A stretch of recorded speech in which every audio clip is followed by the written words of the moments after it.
पवन digital recording studio Bakhtiyarpur Patna. Hi तो प्रेम से बोल दो बाबा गोरैया जी हमार की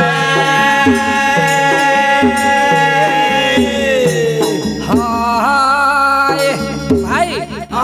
हम विकास बेदर्दी हमारे गुरुजी छोटू रसीला जी और हमारे संघ में वशिष्ठ मुनि जी राजा दुलारा पवन स्टूडियो बख्तियारपुर पटना से हम भजन गावे जाए थे।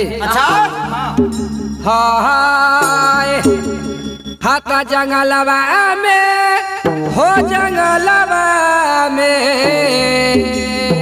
हाथा जंगलवा में हो जंगलवा में आहो गोरैया बाबा बैठल हा जंगलवा में गोरैया बाबा बैठल हा जंगलवा में आई गोरैया बाबा बैठल हा जंगलवा में गोरैया बाबा बैठल हा जंगलवा में गोरैया बाबा बैठल हा जंगलवा में गोरैया बाबा बैठल हा जंगलवा में गोरैया बाबा बैठल हा जंगलवा में गोरैया बाबा बैठल हा जंगलवा में ये लोभे बैठल हाथिन बाबा गोरैया बैठल हाथिन बाबा गोरैया ये लोभे बैठल हाथिन बाबा हो गोरैया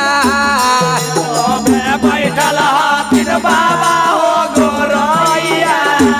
ये लोभे घूम जंगलवा में किए महानवा में गोरैया बाबा बैठल जंगलवा में गोरैया बाबा बैठल जंगलवा में गोरैया बाबा बैठल जंगलवा में गोरैया बाबा बैठल जंगलवा में गोरैया बाबा बैठल जंगलवा में गोरैया बाबा बैठल जंगलवा में दरुआ लोभे बैठल हाथिन बाबा हो गोरैया दरुआ लोभे बैठल हाथिन बाबा हो गोरैया दरुआ लोभे बैठल हाथिन बाबा हो गोरैया बैठल हाथिन बाबा हो गोरैया मुर्गा लोभे घूमैया जंगलवा में मुर्गा लोवे घुमैया जंगलवा में गोरैया बाबा बैठल जंगलवा में गोरैया बाबा बैठल जंगलवा में गोरैया बाबा बैठल जंगलवा में गोरैया बाबा बैठल जंगलवा में गोरैया बाबा बैठल जंगलवा में गोरैया बाबा बैठल जंगलवा में काका सौ भूतवा के बार रखबार हो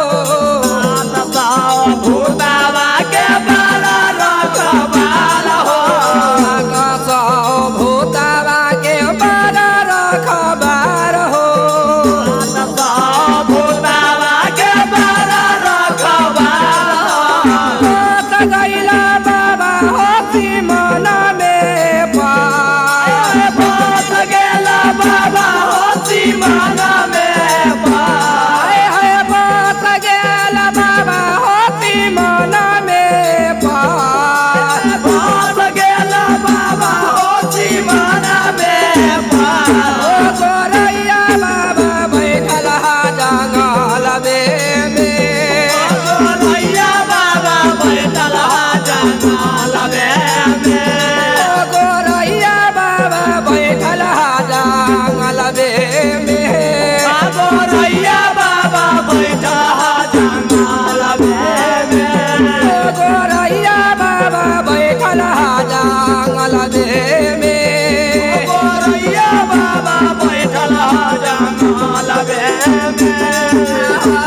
गावले भजनिया बाबा दस कल जोरा ले भजनिया बाबा दस कला जोड़ले गावले भजनिया बाबा दस कल जोरा ले गावले भजनिया बाबा दस कला जोड़ले उर महिमा माया परबे में राहुल महिमा गमाया परबे गोरैया बाबा बैठल जंगल में गोरैया बाबा बैठल जंगल में गोरैया बाबा बैठल जंगल में गोरैया बाबा बैठल जंगल में गोरैया बाबा बैठल जंगल में गोरैया बाबा बैठल जंगल में digital recording studio Bakhtiyarpur Patna.